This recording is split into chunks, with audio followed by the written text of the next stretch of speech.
It's not a very well-known group, but it is the group from which the Mormons split. At the time that I was growing up, it was called the Reorganized Church of Jesus Christ of Latter-day Saints. So once Joseph Smith Jr. was killed, his widow had a whole bunch of documents that no one else had, and she reorganized the church through their son, Joseph Smith III.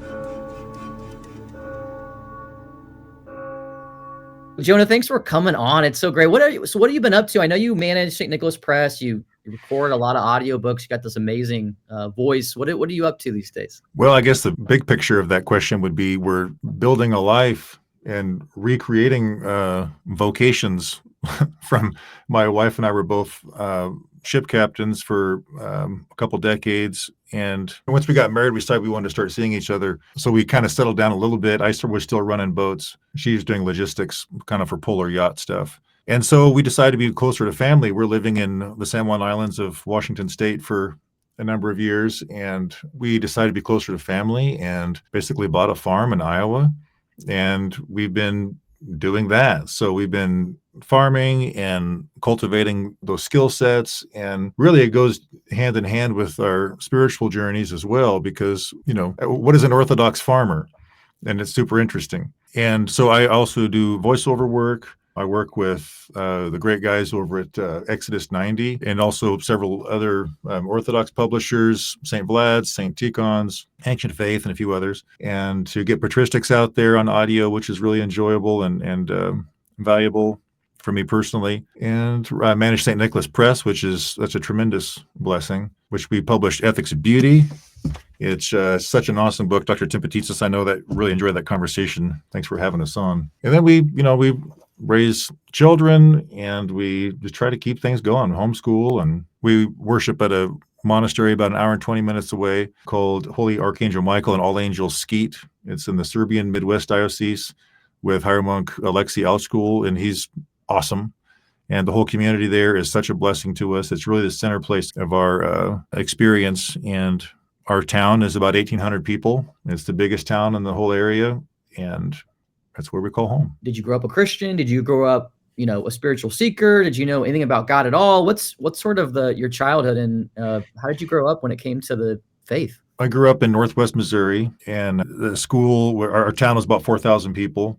I grew up in it's not a very well-known group, but it is the group from which the Mormons split. And so at the time that I was growing up, it was called the Reorganized Church of Jesus Christ of Latter-day Saints. They since changed it to Community of Christ because that whole Latter-day Saints thing, everyone thinks, everyone thought we're Mormons. So it was a constant clarification to make.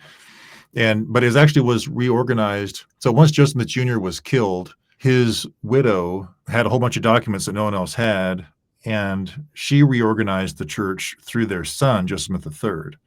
So I grew up in that tradition. But meanwhile, lots of other people dispersed claiming to be Joseph Smith's rightful successor. And of course, the most populous now is Brigham Young and Sidney Rigdon, what we call the Mormons now. When Joseph Smith Jr., in his group, they came to Independence, Missouri, and they really started to blossom there and flourish. And then they developed political capacity and they got runt out. And actually up until 1980, there was still a bounty on Mormons in Missouri, which is interesting. So it was from there that they went to Nauvoo, Illinois, and they have kind of a whole different set of doctrines. This is our church history. So the way we thought about that was that Independence, Missouri, there was this whole different type of theology, which was much more Americana, spend time with your elders, pray.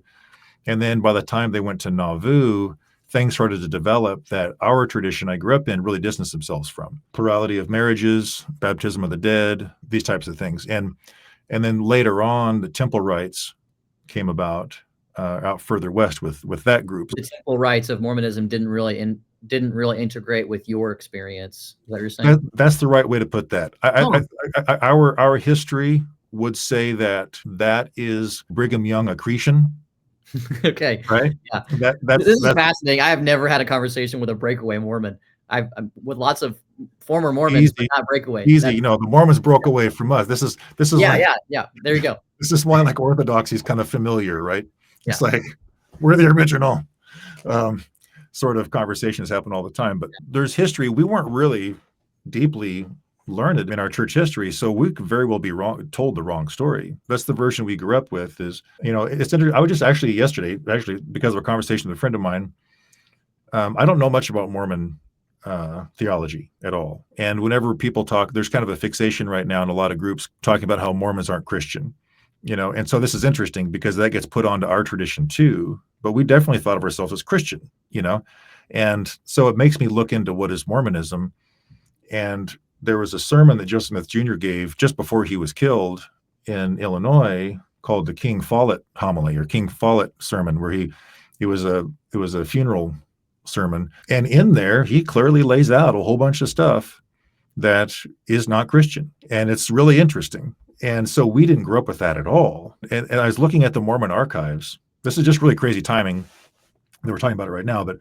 And it talked about in the Nauvoo Enquirer, the local newspaper, a whole bunch of disgruntled Mormons were saying this was blasphemous. And so I wonder if, the tradition I grew up in is heir to those people who were grumbling within the Mormon community at that time. So they were responding to Joseph Smith's speech?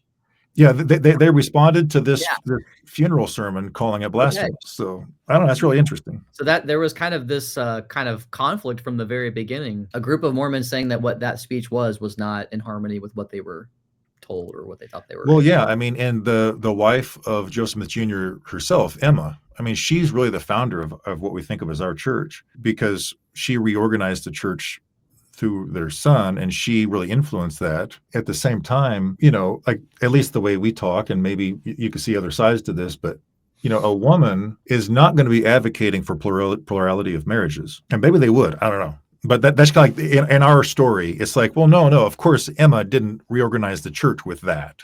Doesn't seem as plausible. Yeah. Yeah. So I grew up in that tradition, and the Mormons, right where I grew up, there's a little town called Adam-on-the-Amman, and in Northwest Missouri. And I don't remember being told this in my tradition, but the Mormons believe that's Eden. That's where the paradise was, and it's where Christ will return to. And it's so interesting because in that area, there's a whole lot of very intentional communities waiting. And as you know, Mormons are very well organized and often just wonderful people for, for supporting each other. So in that tradition, we were really emphasized like spending time with elders and in prayer. And my grandfather was a kind of a real patriarch in that part of the state. So it was just an honor to be with him. And we're talking little white painted country church, very bucolic and pastoral. And that's really kind of still of our spiritual homeland is right there, because it was their farm was right where that church was. And so we'd always walk up to the farm or walk up to the church from the farm. And so it was very wonderful. It was, and we had a tradition that was called the patriarchal blessing, which is now called the evangelist blessing. But what it was is whenever you're about to make a big transition in life, you spend time with an elder for quite a while, and you get to know each other really well. Then they just kind of help you make this transition. And what results is kind of an inspired prayer, which is just awesome. Sure, absolutely. Sounds a little bit Orthodox almost. Yeah, that's, it's interesting you say it that way, because we didn't have any sort of like us versus them thing going on, except that we always wanted to just distance ourselves from the Mormons, even though we didn't really understand what that was exactly. But it was really a cohesive, tight-knit community that was very lovely and peaceful and Bible studying. And then it started to change, and it became a little bit more liberalized. And so for better or for worse, a lot of our traditions changed. And so just that was problematic, right? Just that was troubling, that some of the stuff that we had relied upon with our worship format, with our priesthood arrangements, that got disrupted because of decisions from the top. And so that caused schisms. And it continued to, and is continuing to today in that tradition. Whenever I was in college, I went to college in Iowa, and I would say I was a pious within my tradition, and attempting to be, and prayerful and studying and asking big questions always. The church there on the campus, which was that same denomination, just was very different. And And rather than trying to contextualize that, to like, oh, well, the true faith is like this, but they're a corruption. I didn't have that mentality at all. I was just growing where I was planted. And so I just realized that it just wasn't answering the questions that I had. And so we kind of just like, the tradition and I kind of broke up, like it was kind of sad, but we just grew apart. Like it didn't necessarily want me in it, asking questions and wrestling through certain issues. And I didn't think it was relevant to the questions that I was asking. I'm in college, I'm learning about all these different things. I became real interested in mathematics and science and evolution and natural history. And so these are just basic questions that we come across in our society that we have to reconcile our faith traditions and these more objectifying worldviews. So we kind of just split up. This is a really rich conversation. I wasn't expecting to go so deep into that period of Reformed Mormonism or something. I know what I'm going to be doing after this interview. I'm going to nerd out. I'm going to do a deep dive and learn all about this kind of stuff. That's what I do. I love learning about denominational history within the wild American landscape. Well, you can't find much about that denomination now because they're kind of trying to cover over a lot of. So way back then, it was like we were the Latter-day Saints. And so while no one felt exclusionist about that, I mean, I never was given any sort of exclusivist or triumphalist perspective at all. That's written down. And so it's uncomfortable in today's day and age where we want to be more inclusive and we don't want to cause that kind of division or even state that we have something somebody else doesn't. So they've since changed. And if you look at their website, it's called the Community of Christ. Their theological statements are really classical Christian stuff now. They're and I know the main church theologian, and they even use like the Chalcedonian definition and stuff in there that we did not grow up with at all. But so it's going to be hard to do research on that. I'll just have to do hangouts with you. There you go.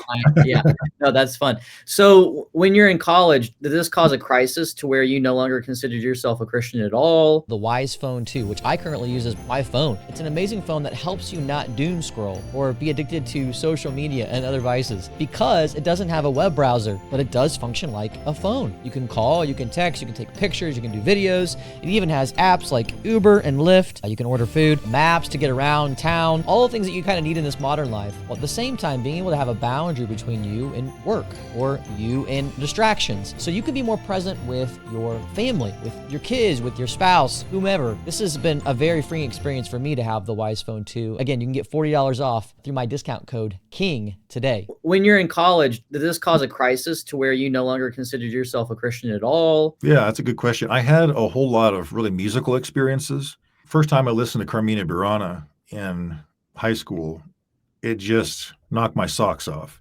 These are early 20th century settings by Karl Orff of medieval kind of Teutonic English Franco-Latin language synthesis of these poems that are fairly dark. But you'd recognize the main piece because it's used in a lot of very dramatic scenes in movies and stuff. But called O Fortuna.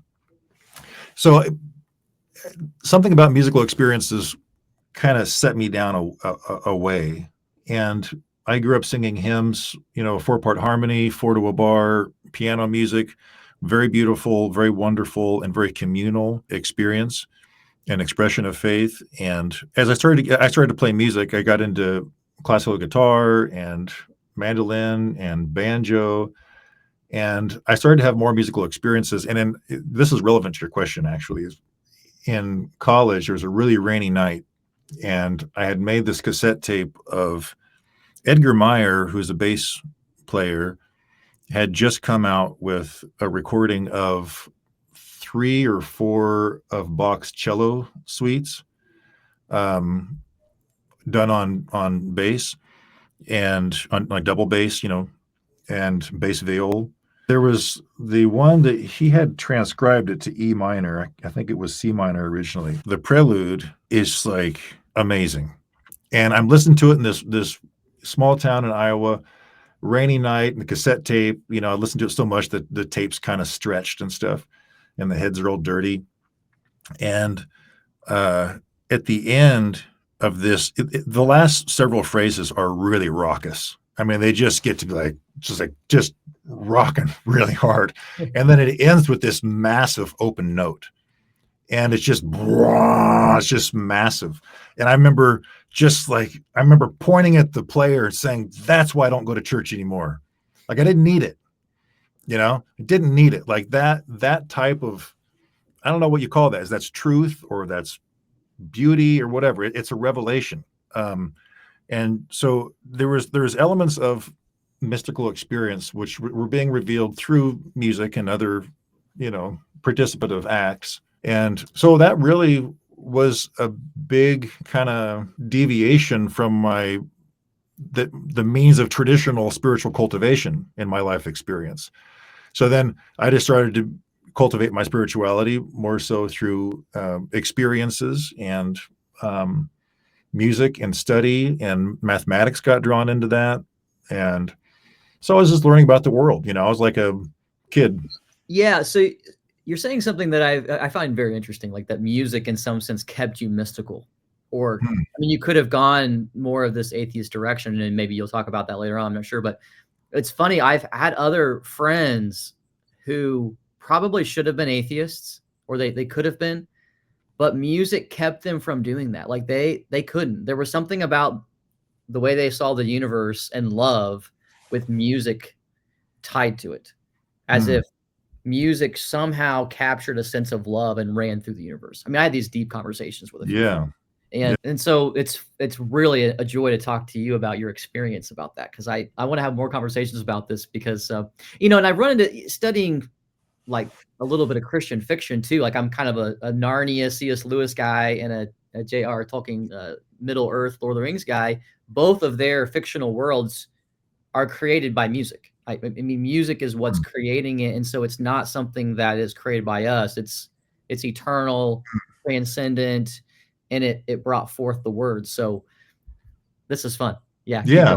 Well, yeah. So I guess as I'm talking through it, there's a common thread with prayer in that, these communal experiences of prayer growing up were really forming and central into my experience, and music. I don't know. I can't break them apart. They're this to me. So I wrote music for a number of years and performed music for a number of years. And to me, I don't know this. I know it sounds kind of wacky maybe, but for me personally, I'm not saying everyone needs to feel this way at all, but the ultimate form of music for myself now is prayer. Like that's what I've been seeking in music is in prayer. So I haven't thought a whole lot about connecting those dots and how that happens. I'm not necessarily interested in trying to make it make sense, but yeah. So I would say that in where I had kind of through my childhood, I was being catechized into basic, morality things, that I think that maybe what was missing was a real cosmology of transcendence. And so it's easy to, at that age, think that truth is at the top and you're going to find it through math and science. And so that was vying for a place, but it was that phenomenal, participative musical experience, and not just music, but, other participative acts that really became the source of truth. So I guess, through ethics of beauty, you call that beauty first, right? You're actually, it's a theophany is what's going on. So I was being encountered with a theophany. And so it was, I was, to use the language, renouncing parts of myself in pursuit of that transcendent beauty. Mm-hmm. I am more than dust, and there's something pulling me up higher, and I don't know what it is. Yeah, that's not very heady. I was just a chowder-headed college kid. That's like, I'm making it sound more heady than it was. Well, I completely, I know exactly what you're talking about, because I look back at my teens and my 20s, and there's times where I'm like, these big things were happening, but I wasn't aware of them. It wasn't like you're necessarily seeing all this, or maybe you're just seeing a little bit of it. But when you look back, when God gives you a little bit of a fuller picture, or just a little bit, and then you can kind of interpret the past, what he was doing. You can see what he was doing, basically. So did you become a musician? Did you become a scientist? What did you end up doing after college? I went in pre-med, then I bounced around to a bunch of things. engineering, sculpture. Tried to make like a violin building minor. I just bounced around a lot. I felt like at the time I felt like I was built for learning, but not built for school, and I had kind of a deep frustration throughout college about what is it that I'm like, what's going on here, And but business, actually, I got a business degree because I found that those classes and those professors really made it very practical. It's very connected, it's very incarnational. And so I ended up alongside doing, I was arranging Bach violin sonatas and partitas for banjo and other instruments. So, I was doing these little recitals at the college of this kind of stuff, and I was just deeply in love with the musical experience.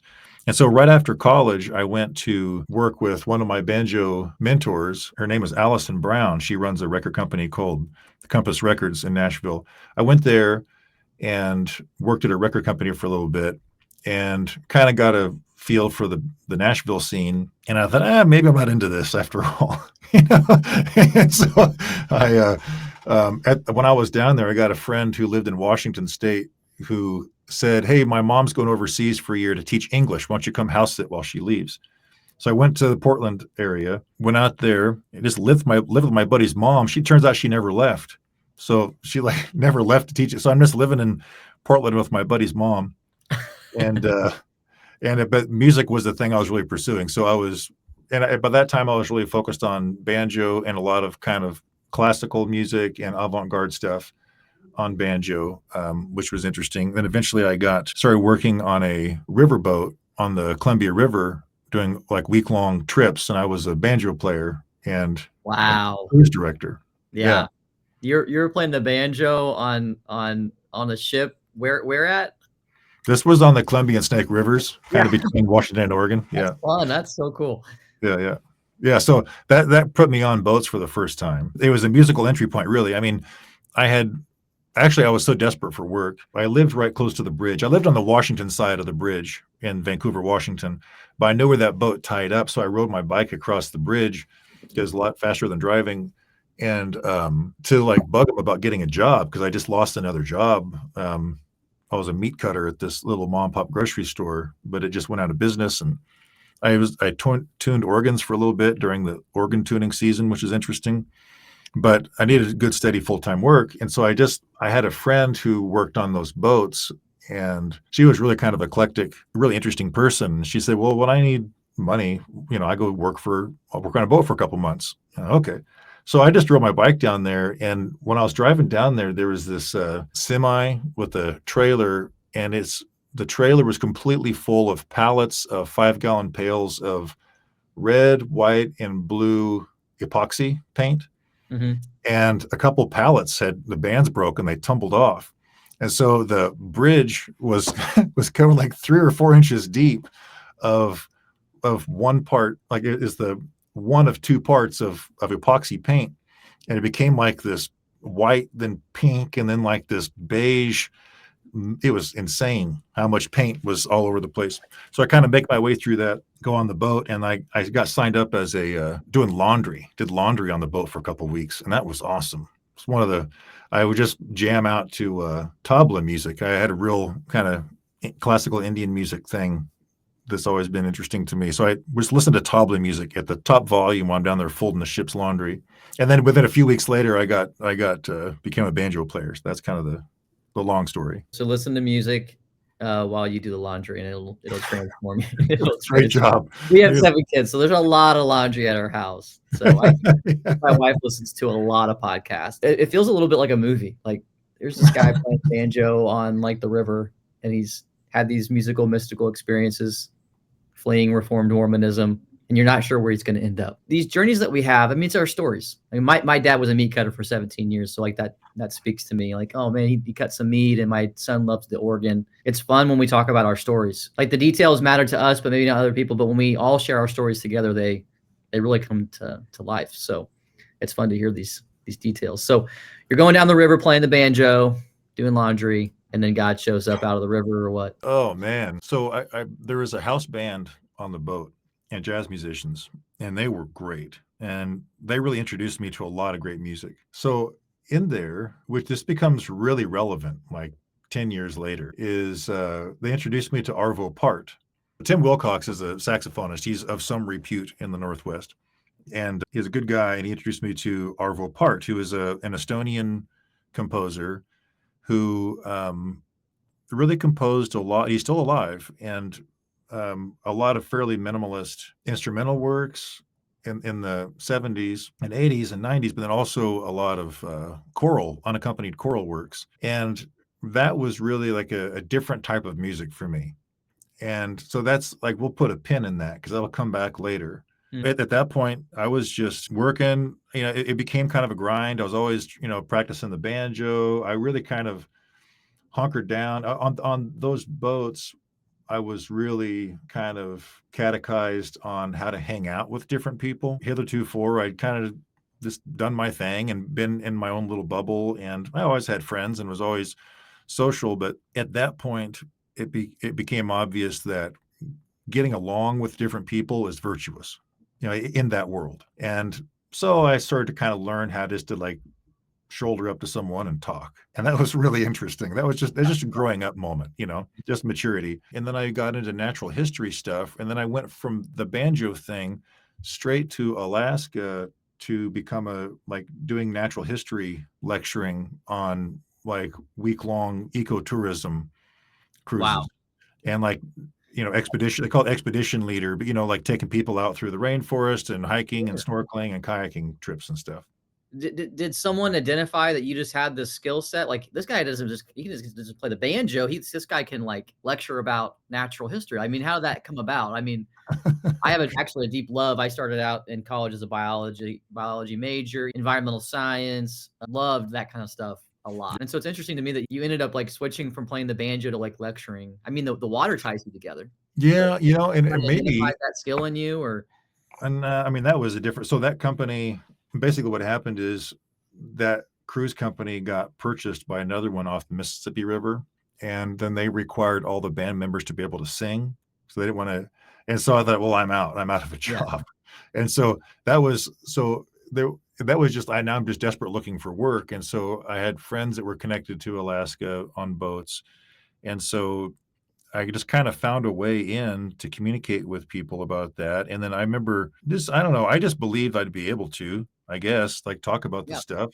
And I always had kind of a pop geology and glaciology and evolution thing going. And so I was able to put together talks on that and really cultivate that, take those topics very, very seriously, and to make some ways to talk about them with people that was really enjoyable and I think effective. Yeah, so I guess that was the connection. But talking about with you right now about it, it's almost like the music transcendent piece was indicated. I'm just trying to learn what's real. Yeah. And so at the same time, this natural history, this deeper systems level natural history stuff became an important part of my life pursuit. So that's probably the same thing, right? Just trying to learn what's going on. What is reality? Yeah.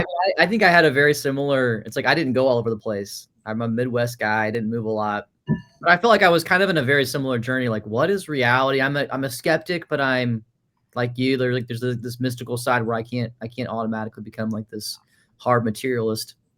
So I'm relating to your journey quite a bit. I remember my first course at college was geology, and I was like, I'm ready to become a geologist. Because I loved it. And my hometown, Richmond, Indiana. It's funny that his first lecture, he mentioned my hometown where I just left as a freshman. I'm like, I'm finally gone. I'm finally free of my hometown. And then one of my first lectures by this guy is like, Richmond, Indiana is actually quite unique for geology because we have this big like gorge. I wish it was a canyon. A gorge, and it's got really neat. You can find fossils everywhere. It's just all over my hometown, so it's a pretty cool spot. But I mean, I'm relating to your journey, and it's like you're trying to find you're on this journey to find your maker, if he's there. Yeah, exactly. And I all along the way, I was just following the signposts to where there was the truth, and whenever I was on the riverboat on the Columbia and Snake Rivers, there was a Telecaster player there who was really great, who gave me an old beat up copy of like a pocket copy of the Tao Te Ching, which is like a collection of, I think it's 87 really short poems that traveled around something like the 4th century BC in China, which ended up being kind of like foundational text for Taoism as well as some Zen Buddhism stuff. But these were like pretzels for my brain. They're like yoga for my brain. And it was a type of spirituality that was totally abstract. And I found that really satisfying because there wasn't much in my spiritual upbringing that fostered a real abstraction of spiritual life. And obviously, on one hand, that can be seen as a good thing to not make it abstract. But there is a type of depth, like what's going on behind the scenes, beyond the moral decision. So in the Bible's like that. I mean, yeah, the Psalms and the Proverbs are there for a reason. There's like these mystical writings that have this depth. But I grew up in a very similar way, an evangelical Bible study kind of atmosphere where you're just kind of exegeting the text. Okay, this is the truth, deductive. This is what you believe, and you go on from there. But the Bible's in our Christian tradition is much more complex and deep than that. Yeah, and I guess I didn't know that. I just didn't realize that was the case. And I wouldn't say that I had a real deep biblical study as a youth. I mean, I read it, and we did. Proverbs were great, but it's like almost different for me. I thought Proverbs were great because they were so utterly practical. I didn't get the mystical aspect out of them at that time, or the Psalms for that matter. And I thought the Psalms growing up, the Psalms were kind of like about smashing your enemies dead and kind of like, what do you do with this? And I'm not saying that anyone else had the same experience I did. That's just that was just my experience. And so the Tao Te Ching was able to confront me with a type of spiritual mysticism that was just like utterly like undeniable. In several ways. So that became an important part of my little praxis. And all along the way, I was interested in atheist writers. I kind of followed Richard Dawkins. I didn't follow Richard Dawkins on his anti-religious stuff, but on his biology writings. Mm-hmm. I appreciated Christopher Hitchens very much because of his rigorism, and he had some really good points about things. Sam Harris, there's some stuff I wasn't into him at that time, but I came to appreciate a lot of the stuff that he was saying. During the new atheist guys that are now, I don't even think we can use the word new anymore. Now it seems expired. But well, they had a point because this was the 9/11 period. Yep. And they were pointing at the Twin Towers and the big holes in the ground, and they were saying, this is what religion does. Mm-hmm. Look, religion, and there's posters at the time that would say, the John Lennon line, imagine a world without religion, and it had the Twin Towers. Yeah. And it's like, okay, wow. And so I definitely never called myself an atheist because I didn't have that level of, it just wasn't me, but I definitely appreciated the rational and logical rigor of a lot of the atheist writers, and that really, Carl Sagan, and James Lovelock was a massive influence on me. He created what we call the Gaia hypothesis now, but he was an atmospheric scientist, but came up with a really big picture worldview of the Earth as a living system. That basically the Earth is an entity. That high level of complexity theory was very engaging to me, and I really followed that kind of everywhere. So that's kind of like my spiritual life in a nutshell during that time of my life. Yeah. Finding transcendence through studying, like imagining and kind of participating with, at a soul level, tectonic drift, like just these slow, big processes that you're living with. I found that really interesting. The first decade of the 2000s, 2006, 7, 8, I had friends that were, and even beyond that, but friends that were going to Iraq. I mean, fighting in Iraq, and they'd come back atheists, which is interesting because when you think about war, you think about, oh, that's what people like start believing in God, because they see death and they see war and they see the ugliness of it. Kind of like World War II, people come back and there's this, in some sense, this great American revival and everybody's packing out the churches. But I had friends that would go to Iraq and it seemed like they were having kind of a little bit of a different experience than that, perhaps because the war was different by nature. But they were coming back either buying into this new atheism, right? Other friends, maybe they didn't go to Iraq or fight in war, but they were getting into sort of Buddhism and New Age thought. So I had a lot of friends kind of going one of these two directions around this time period. So it's interesting that you're kind of hitting similar notes. And so I'm wrestling with this internally. By then I'm already a devout sort of Christian. I was kind of wrestling with these things in high school, a lot with evolutionary biology and how do I harmonize that with my faith. That was a huge question in high school for me. And so I kind of looked into Hinduism and Buddhism sort of 11th and 10th, 11th, 12th grade. I was like, maybe this is the real deal. I think it's because I was longing like you for the mystical, not just kind of the system or exegete this or just have a personal relationship with God, but everything else kind of is not relational in a way. I'm going through a very similar time period. And so I find your journey to be fascinating. So you're having these mystical experiences. You're also encountering these big theories, trying to tie the clouds together, if you will, especially if you're like an interdisciplinary person, right? Like I'm not just an engineer. You're like this music, math, philosophy, natural. You're this guy that's just spanning every department. Yeah, maybe. So that's interesting. So around this is kind of my 20s, and I had by this time become a boat person, which means that you really kind of live transiently, and that's just the pattern I had. So where you work really weird hours for a couple months, and it's super intense, and then you get off for a couple weeks, and you're like, "Who am I?" And that's basically my experience through my 20s. And at the time, I was living in this really great upstairs of this old house in downtown Vancouver, Washington, and they were doing some renovations to downtown, and they put in this really great little building where they're kind of having a 4-season farmers market. And I kept odd hours, and read a lot of Glenn Gould and Arnold Schoenberg at the time. All of Arnold Schoenberg, who was a 12-tone, he invented the 12-tone thing in the late 1800s and early 1900s. He was very inspiring as a philosopher to me, reading his music theory books. And then Glenn Gould, who was a Canadian pianist, he was just an interesting thinker. And he kind of, this is like this boyishness at that time of my life. He kind of made me want to be eclectic, So I experimented with different hours of days, like 26-hour days. I don't know where I came up with that. It's not my idea, but I thought, okay, I'm going to try 26-hour days when I'm off the boat. So let's just see what that's like. I had these old wool fingerless gloves, and it was kind of a winter, which is like, like mid-30s there. And, but it was fairly dry that night. And I was sitting on the sidewalk and leaning against this building downtown, reading the Bhagavad Gita. There's this really great translation.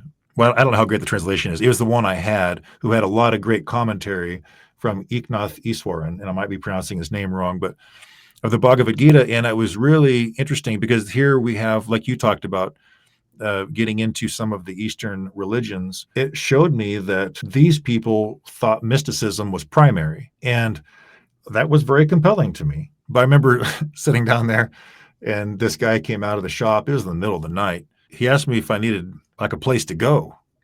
I thought I was a homeless man sitting there reading this Bhagavad Gita. I was like, oh no, I get it. No, I need to get some new wardrobe, I guess. But we actually became friends, and his name was Sai. He spelled it in parenthesis, S-I-G-H in parenthesis. And we became friends, and he was kind of an artist and poet as well. And so I was always kind of collaborating and making friends with these people who were seeking that kind of experience, poets and musicians who they knew there was more out there, and they knew they'd been sold a bill of goods. Now, I somehow managed to escape the cynicism that a lot of my friends in other subcultures had gotten involved with. I don't know why, but I never really felt cynical about my upbringing. Now, even though I had left our church, and I think that some of my family might have thought that I was being rebellious, I didn't experience it that way. I get it, how it looks that way, but I didn't think I was rebelling, which is also part of why I never referred to myself as an atheist. I just didn't want to ruffle feathers like that with my family. I really respected our traditions so much that this wasn't relevant to me. And apparently the church didn't take it seriously either, I thought. So there I was floating around. I felt the same way with my upbringing. I think my parents did a good job as far as balancing. I have friends who had a very different experience, maybe growing up evangelical, where it was very, very legalistic and very like almost kind of hostile to what it means to be a human. So they almost have to go through this kind of detox period to be able to look at faith again, because they saw such hypocrisy, or it was only legal categories, just harshness and not hostile to life was their religious experience, which mine was not like that at all. And so I appreciate my upbringing, but I can see where people are coming from sometimes. Yeah. Did you have, you talked about finding kind of a route to mysticism a bit through Eastern thought. Did you have an outlet for that? I mean, and not that it conflicted necessarily with your catechesis and your current tradition, but did you kind of like get into something at that time as an outlet, or you just? So in high school, I was mostly middle high school. I was kind of studying mysticism more as a theoretical thing, through the new internet thing. It was like the internet was just kind of 1999 to 2005, where it was just like everything's there, and people before that didn't really have that. So, I'm in a lot of discussion rooms, chat rooms. So for me, it was more of this like theoretical thing, but I was recognizing that something felt off, and that I did feel like I had this relationship with God and that it was real. But I felt like it didn't make sense of my experience with other people that also called themselves religious and Christian. Like my experience on Sunday did not feel mystical at all. It felt very forced. It was just like when you grow up Southern Baptist, it was very much just like, who's going to get saved today? And at the end, somebody's going to go up for the altar call. And that's every Sunday. That is a few worship songs, the pastor's sermon, which is very evangelistic, but the end game is who's going to go up new this week. That's where all the pressure was. So it didn't feel mystical. It felt more like a sales pitch for me growing up. But yet my parents were huge on having this personal relationship with the Lord, which did feel mystical. So I'm trying to figure out like how to have like this cosmic view of reality. I did come back in part because of Christian apologetics, which played I would say like I don't want to call it a small role, a partial role. But then I was also reading people who not only were doing apologetics, but they also were able to like begin describing a little bit more of a mystical view of reality. And I think many of them were into a lot of the early church spiritual disciplines and asceticism, and they knew liturgy. So these guys who were doing apologetics also knew liturgy, and they also knew a little bit of the Desert Fathers. Yeah. And so in college, I went through this kind of crisis, my first major breakup with a girl, and my professor just happened to be taking us through the spiritual disciplines. Perfect timing. I'm cracked open. I have no idea what I'm supposed to do with my emotions or reality. And he's teaching me about fasting and community and service. And I was going through these books by Dallas Willard and Richard Foster and some of these guys who kind of broke into the Protestant world with really kind of the ancient disciplines of the church. And so I began applying that to my life, and it was life-changing, not just because I'm now disciplined as a disciple of Christ, but it's connecting me with mysticism in a way, and the Holy Spirit in a way that I had never quite experienced it. And I go back and I'm like sharing sermons at my church about this stuff, and people aren't sure, is this liberal stuff or is this is this allowed? It was kind of the response by people. Yeah. So I remember that was a big part of God cracked me open at just the right moment, I'd say. I remember, growing up, and this is not a statement about the doctrines or beliefs of the tradition I grew up in, but it just was our little local parish life, I guess. I remember feeling like to be intellectual was to be liberal. Yeah, which is interesting. That's how I grew up in many ways. In the world that I was, it's like, yeah, you could go to seminary and pursue master's or PhD work, but it wasn't really thought of. It was almost kind of viewed as an inhibitor to God doing something spontaneous with you on Sunday morning. Well, I'm going to throw away my written sermon. I'm going to give you my spirit-filled sermon. And actually, I like how most of the time when they did that, I'm like, I really wish you had given me your written sermon, because this doesn't feel very spirit filled. It feels about like the same thing you always say. But that sounds kind of harsh, but that was my experience. Yeah, yeah. Well, so you had your praxis of the way you're going about stuff. Did you feel like I'm projecting here? Did you feel like you had cultivated a deep relationship with the Lord, in addition to, or through, or instead of, or in spite of your praxis? Yeah, I felt like that I did. I woke up with my mother doing kind of morning devotions every morning, daily bread, Bible study, but it was always to take you to the Lord. It was very Christ-centered, very personal. So I had a hard time ever leaving that. I prayed to God every night spontaneously. I didn't have any kind of rule. Mm-hmm.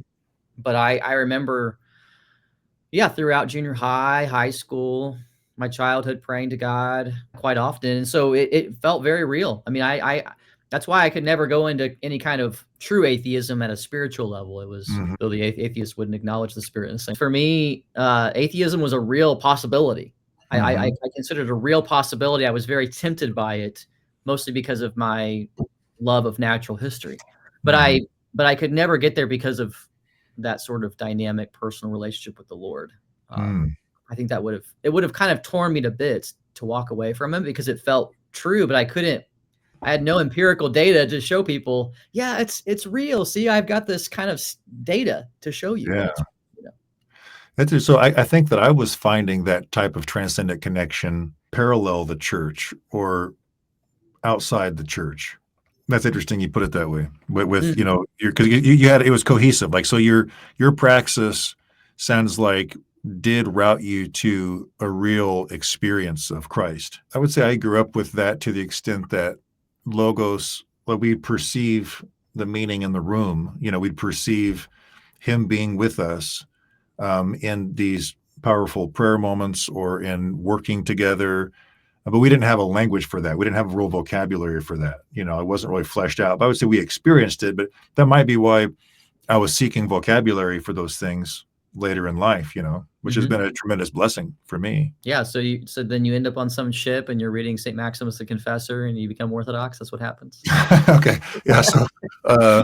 So then I'd become a captain on boats and kind of became like the rebuild for that company. They had a bunch of boats, managing the refits each year, which is a big job, because we bought a bunch of boats and then rebuilding them to do things that they weren't doing initially. And so that was really enjoyable and a lot of hard work. And that was in that captain role is busy. And I ended up doing some kind of expedition guiding in the Peruvian Amazon for a little bit, which was a whole nother can of worms, and the spirituality of the natives there. Because anytime I get off the boat, I just go disappear into the woods, and kind of just sort it out.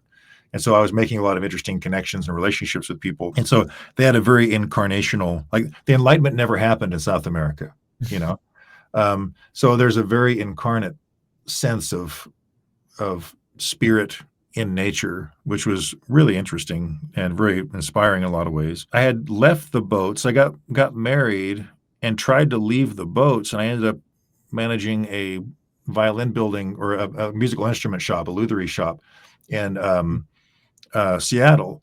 And I was living on a boat at the time. We just got married. We were living on the boat together, and right next to us was this barge with this wood shop that was run by this really renowned luthier master named Michael Gurian, who's he's a master. And so I learned a whole lot about fine woodworking from him for lots of reasons. We ended up moving from Seattle, which was nice on a boat. We just pull the lines off and go. But we had ended up buying a landing craft in the San Juan Islands, and I was running boats again. It was just like a 100-foot steel landing craft, and I was hauling stuff around the islands up there.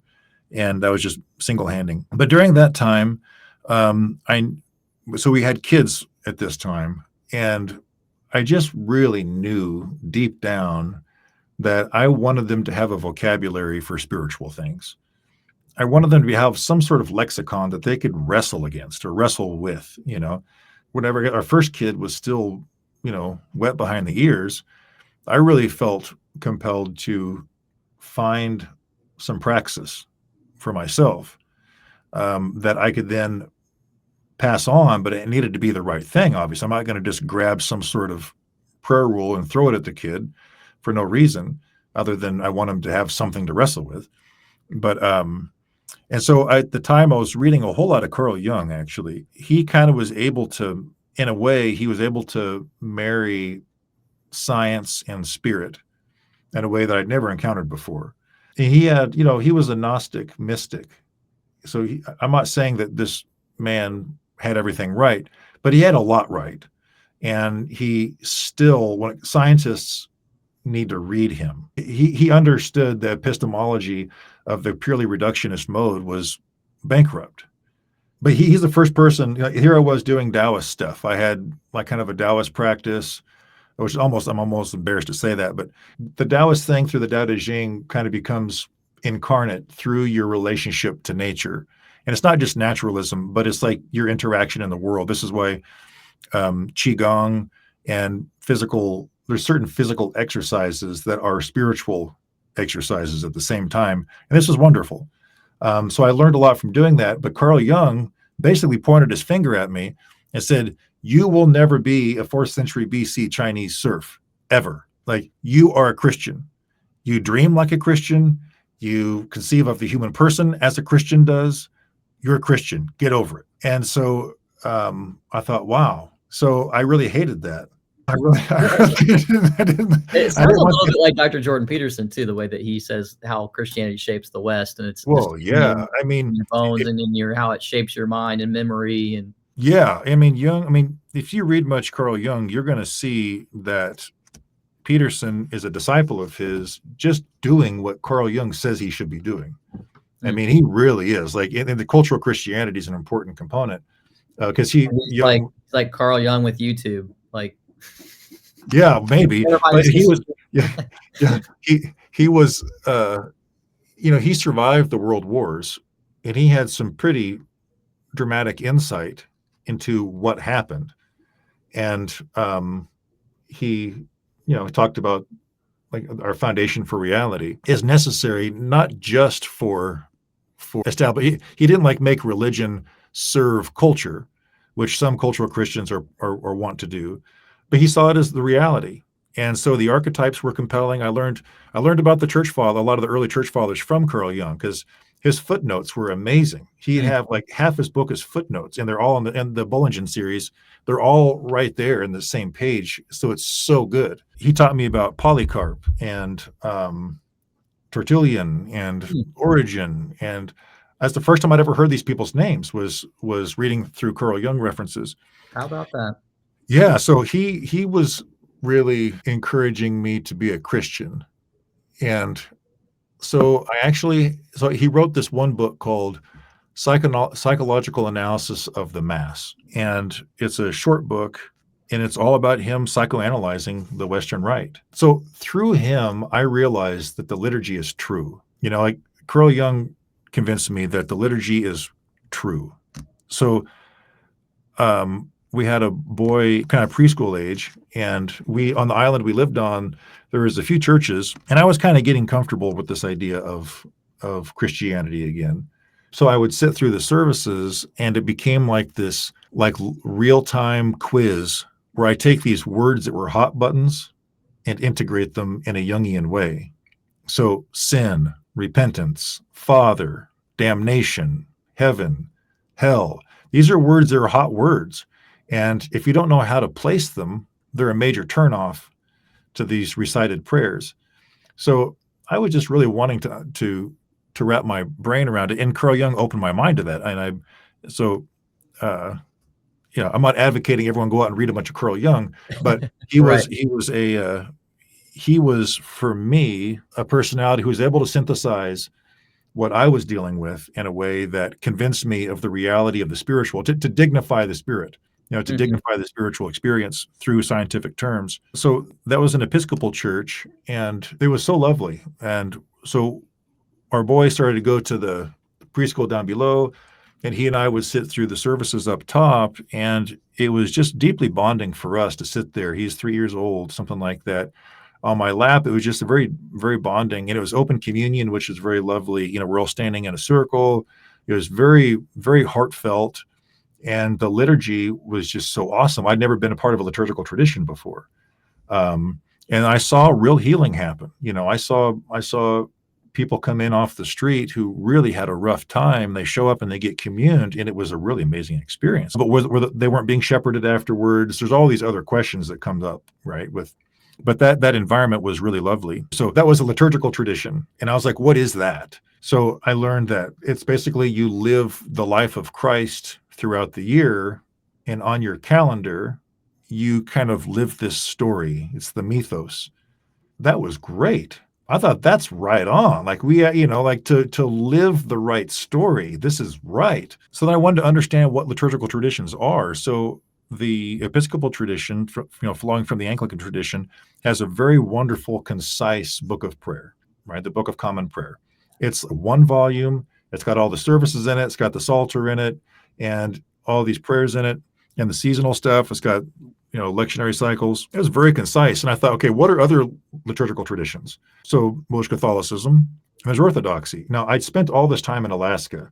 I was in Sitka, which was the capital of New Russia, and there is the, St. Michael Cathedral there in Sitka, which was just nothing. I just didn't get it. I just didn't understand it, it was in front of me and I just didn't get it. So I kind of knew a little bit about what Orthodoxy was in a certain sense, but I wanted to understand their liturgical text. This is what I was going through at the time, was how do traditions live out liturgically their faith? So I got the 4-volume Book of the Hours from the Roman Catholic side. That was, very concise, very clear, very understandable. I kind of got that. I'm not trying to diminish or encapsulate that tradition. As far as like the way it laid out, Sure. And I appreciated how rational it was. So this is where Arvo Pärt, the Estonian composer, comes back in. There's this collection of choral works, this unaccompanied choral stuff, and there's one. It's a three movement piece called Triodion. I'm like, okay, Triodion, yeah, some other language, and by that time I was able to read Greek because Carl Jung would just write in Greek and in Latin and French, and he just didn't translate. He just would write it in that language. And so I made me learn how to read Greek. And so some of these texts in the Arvo Pärt music would be, the parts that would be written in Greek. I'm like, okay. I didn't know where this stuff was coming from. And where is he getting these words? And there was one of the footnotes or the liner notes for one of these pieces.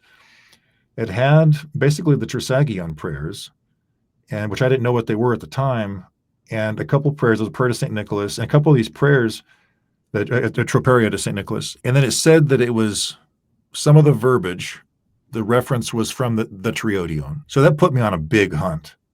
Like, where is this?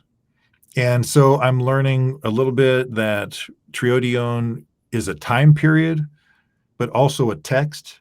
And what's going on there? It has, to do around the Easter time. And I had at the time, so I ended up making a friend with the monk who answered the phone at Holy Transfiguration Monastery in Brookline. And so I'd got the prayer book that they publish.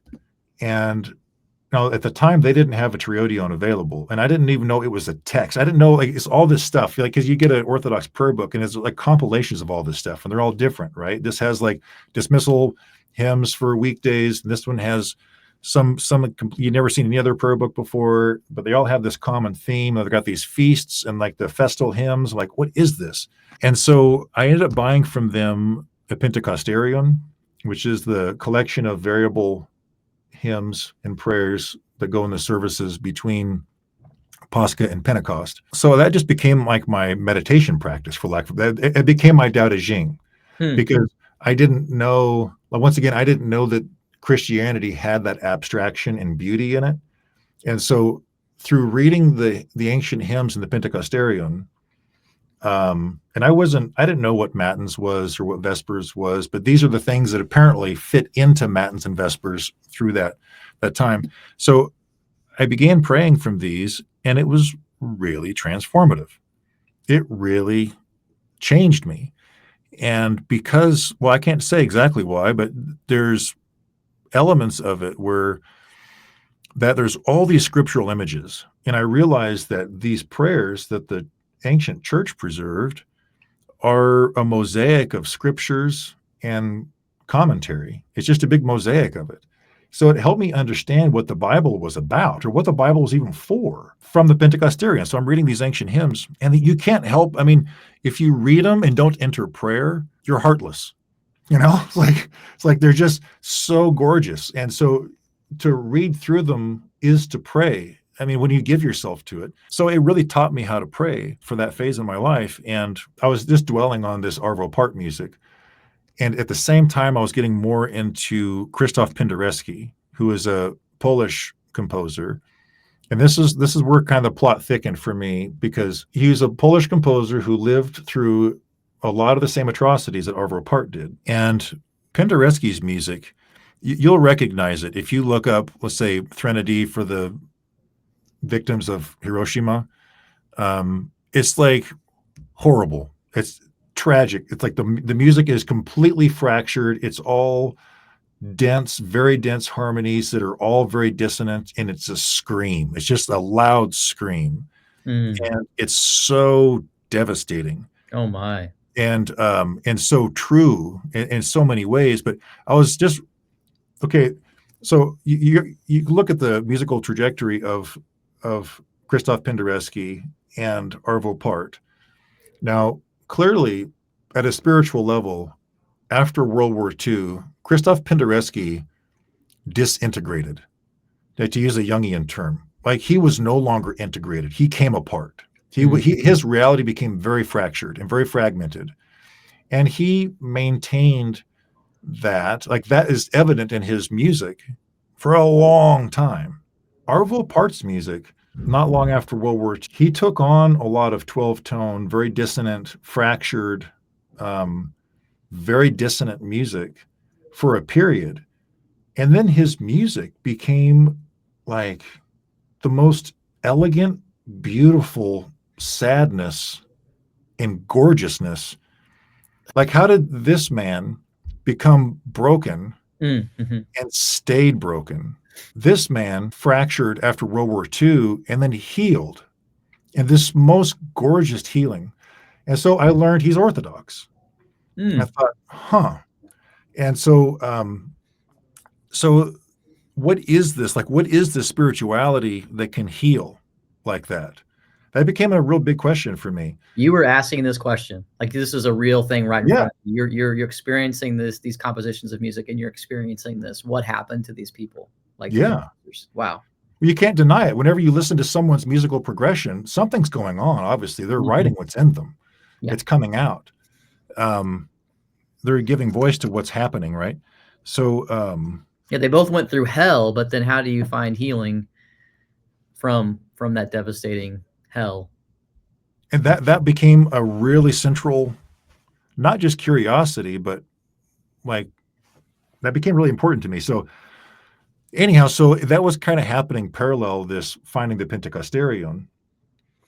And we didn't have any, we lived on an island that was an 1.5-hour ferry ride from the mainland. We didn't have an Orthodox presence around anywhere. But at the time, and I really didn't rely too much on YouTube for anything at that time. But I was running this boat by myself all the time for 12 hours a day. So I actually had opportunity to listen to the stuff. And so I did listen to some videos, and I learned about Jonathan Pageau. And so I had learned about Jonathan Pageau through some YouTube video. And it was around the time maybe that I think it was just before Santa Claus is Real video, if you remember any of that, or if you've No, I don't. No, yeah. I first discovered him. I was doing like a small group study at my Catholic parish, going through the search, this kind of seven-part series on like what is Christianity. It was very broad, but he's like in episode 6 or 7, like what is the church, and he's like making icons. And, talking about the church in ways that I think seekers would find more interesting, right? Like the church through icons. That's how I first discovered him, was in that series. I don't know that series. So I ended up, how'd this work? Yeah, he does have a way of kind of talking to materialist seekers, right? And Yes. bridging that Mhm. gap. And if I hadn't met Carl Jung or my path, he might have been the guy, you know, but he kind of was in a way because um, he came to, I just heard him talking about symbolism. And at that time, he wasn't talking as an Orthodox Christian. Like this wasn't like he was doing movie interpretation.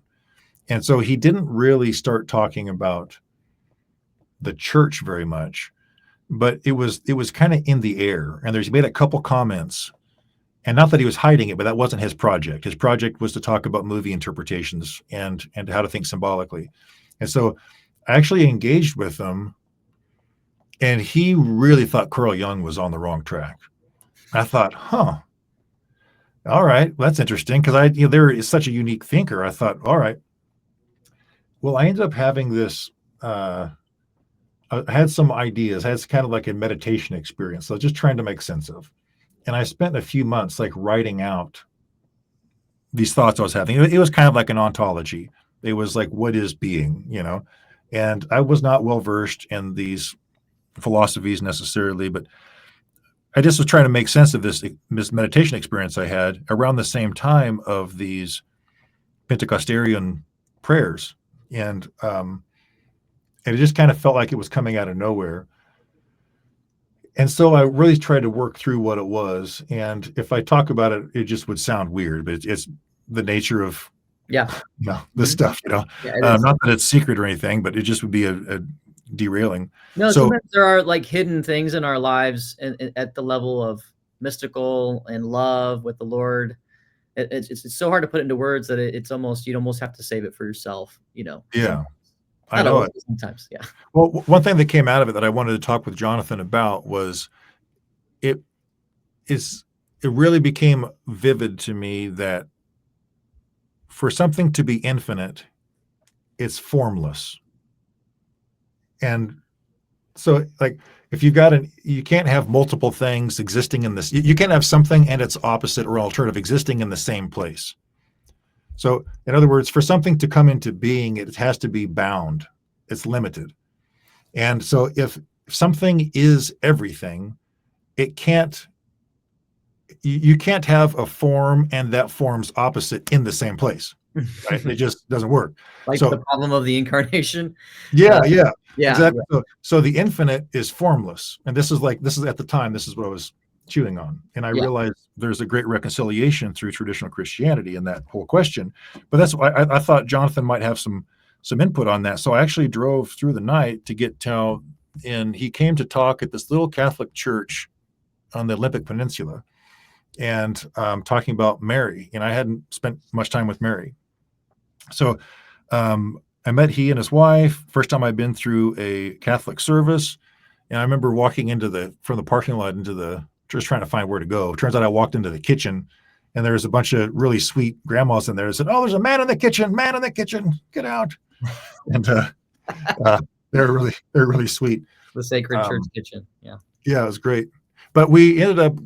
He had a friend who had arranged that talk for him, and we had a bonfire that night. And they invited me to hang around the bonfire.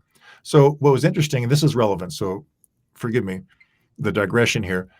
Um, I gave him this like ravings of a lunatic, right? This was like me trying to make sense of being, right? And he and he read it. I mean, he read it, and then he took it seriously. And so we're sitting around the bonfire. There's a handful of us, and way late into the night, and and he was able to hang with me entirely. And it wasn't like this was something super far out to him. He was like, "Oh, I get, but you need to understand the hierarchical nature of that." And da da da. I thought, okay, I mean, all right. And so there we were, and it really felt like we were this like band of seekers together. You know, there was some Byzantine Catholics there. There was some Orthodox people there. Never heard of Byzantine Catholic. Didn't know what that was, so I learned about that. And it really felt amazing because it was put me back in my childhood of just being in hot pursuit with somebody. you know? So in a sense, I like retrieved my childhood by Mm-hmm. having these partners to chew on important stuff with. And so over the course of the next few months, I kind of just started accepting Christianity more, you know, as far as like opening my heart, like like just going with it. Yeah. And it really was. So, I mean, that's the story. Um, and we didn't have any Orthodox church nearby. So it was a while of me maintaining my practice that way through prayer books and through the liturgy, the rubrics of the church. And I never felt compelled at all to like YouTube a service. That's just not where I was. I didn't need to like know what it was like in a church. I was just that I some of the lives of the father, some of the ascetical literature made big impressions on me and continue to. And so that's how I got into Orthodoxy. Mm. That's great. You're around this bonfire in the middle of the night with all these seekers doing the same thing. That's pretty cool. Yeah, and that communal experience was really powerful for me. It's critical. You know, we talk all the time about the Inklings online now. They've become very popular to talk about. But several years ago they really weren't that popular, honestly. People knew who C.S. Lewis was, they knew Lord of the Rings, but they didn't know about the Inklings a whole lot like 15 years ago. But now it's everybody's talking about it.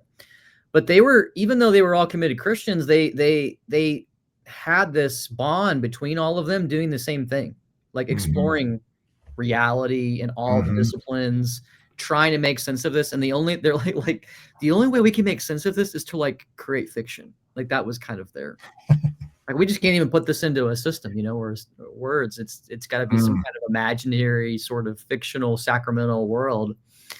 And I discovered my band of brothers late high school, because I was desperately lonely in high school. And it was like my senior year, God sort of threw these guys my way, and they helped me bring me. If it wasn't for them, I'm not sure I would have really come back to the faith in any kind of profound way, because I was reading a lot of books, but I needed the friendship, and I needed the authenticity of people doing the same thing I was doing, seeking truth, and they were too.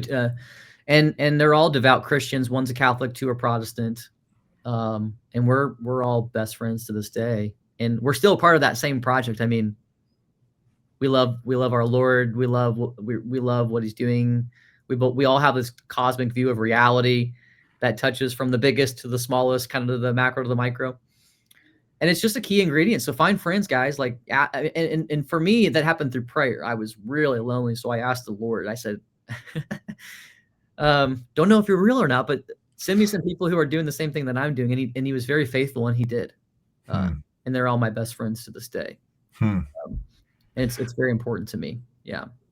Well, I appreciate your project because the as you just heard, I didn't come into the faith through some sort of polemic or apologetic, A lot of people that are watching this episode are people who are exploring the faith, or they're zealous. You're gonna find both people clicking on this because, oh, here's this person's journey, and so I find on my channel I find both kinds of people.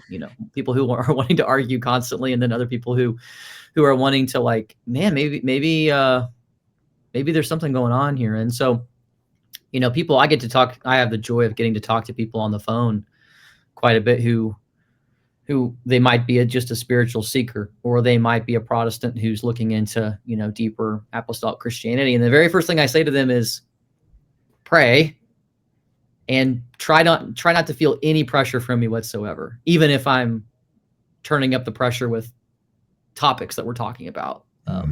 I mean, I obviously believe the way that I believe for a reason, but I don't want them to feel any kind of this pressure in a way, because I think that in some ways that can kind of drown out the work of the Holy Spirit if I'm feeling like I need to be the salesperson. It's probably because of how I grew up, going to church every Sunday. It wasn't necessarily liturgical. It was the sales pitch, it felt like, at the end of every. It's, again, beautiful experience, learned tons about Scripture. I definitely got to worship the Lord. But I think I probably react against that And so that kind of comes through when I get to talk to people. And so I hope people watching today, they feel kind of this peaceful ease, but also motivation to check out, Christianity and who Christ is, and particularly Orthodoxy. Amen. So Jonah, thanks for coming on the show, man. It's been great hearing your story. It's been I know fun. there's more things we could explore with your story, but we'll have you back on again, and we can talk about your vocation as a Orthodox farmer. That'd be fun. That'd be cool. That'd be fun. It'd be fun. We'll relate St. Maximus the Confessor to regenerating the life of the soil. There we go. Let's do it. It'll be fun. And guys, happy St. Nicholas Day to you as well. Again, he's the manager of St. Nicholas Press, so definitely check out the works they've got going on there.